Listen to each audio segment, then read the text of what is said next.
Sunspots, Chapter 1, Firelung. The sun began to set, yielding to the nightly celestial body that helped shroud Canterlot in a sleepy embrace. Letting out a satisfied sigh, the keeper of the burning orb trotted back inside to sit at a dinner table. Unlike the mornings when the kitchen staff let Celestia be and honored her request to let the alicorn make a meal for herself and Luna, the chef today prepared dinner, as they were not yet sick. Letting out another yawn and taking a deep breath, Celestia winced as her barrel expanded.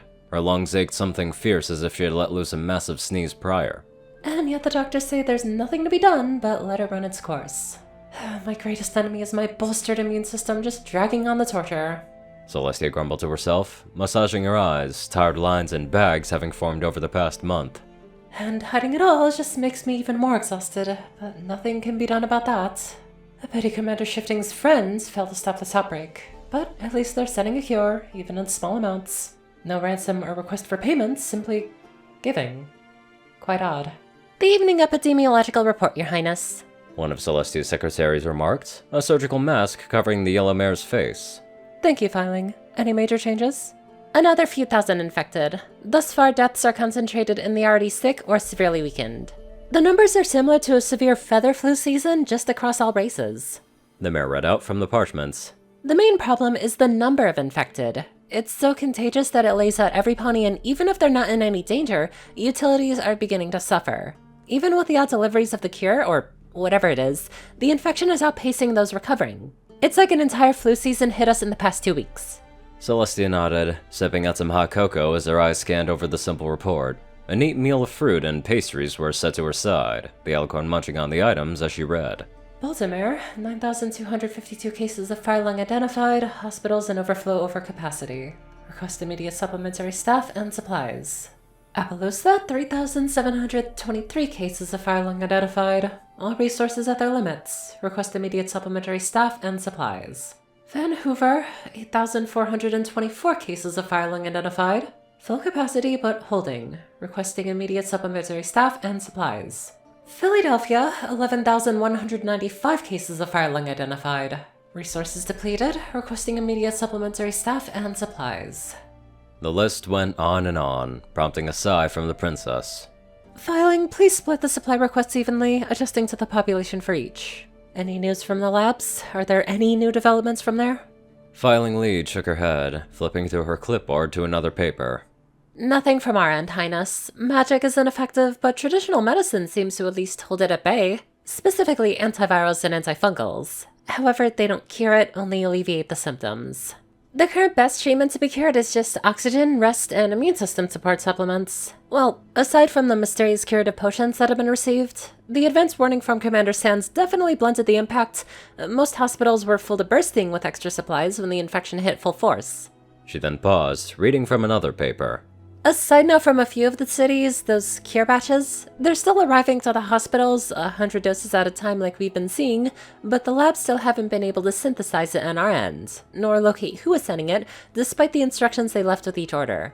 It appears to be a strange sort of herbal combination though. We've got reports that a few dozen reached the Griffin Provinces and Crystal Empire, even though they're largely insulated from the outbreak. As for the concoction, even though they rushed through testing and approval, the cure seems to have no ill effects. The doctors say it's basically a perfectly designed compound. Sister? Luna asked, yawning as well, having heard the report from her position at the door. We didn't wish to interrupt, but no change? I checked the dream realm just before I came here. It is rife with fear and paranoia, but it isn't growing out of control. Or not yet at least, thanks to the changeling's efforts to soothe the public, I suspect. Celestia shook her head, gesturing to the simple meal as Luna walked over to begin eating. A protective spell surrounded the other alicorn. No change, and thank you, Filing, that will be all. Thankfully, it's not terrible, if these reports remain unchanged, that is. The only ponies who have died were rather weak to begin with, and likely would have succumbed to a severe flu as it was. Thankfully, we still have our mysterious benefactor sending doses of the cure to our cities. That said, any news on the source of all this? Luna shook her head, gesturing out to the city sprawl that was visible through a window. Nay, Shifting still believes that this new group is funded by our cold weather friends, but it does not seem to fit their goals. Wendigos would benefit from a highly deadly and destructive disease that would cause great suffering, not an extreme case of the common cold. And yet they have been rather quiet for this past month after their attempts on Twilight's life. This seems different. A random burst of infection across interconnected cities. There has also been no contact from our mutual friends either, but we have assumed that he had failed in preventing the outbreak, obviously. Celestia nodded, her brow furrowing. I agree with Shifting. It doesn't fit their profile. Not yet, at least. Now then, I want you and Shifting out of here within a day. A huff was Luna's response, prompting a narrowed gaze from Celestia. No arguments. Please, Lulu. The alicorn whispered, her wings drooping slightly. I don't have the energy to do so. Your protective and sterilization spells have worked for now, but if I'm laid out completely sick, there needs to be a ruler operating away from here, guaranteed to be safe. Commander Sands and his lunar knights should accompany you, of course. I'd recommend remote location 7. Luna's brow furrowed, her head tilting slightly in confusion. 7?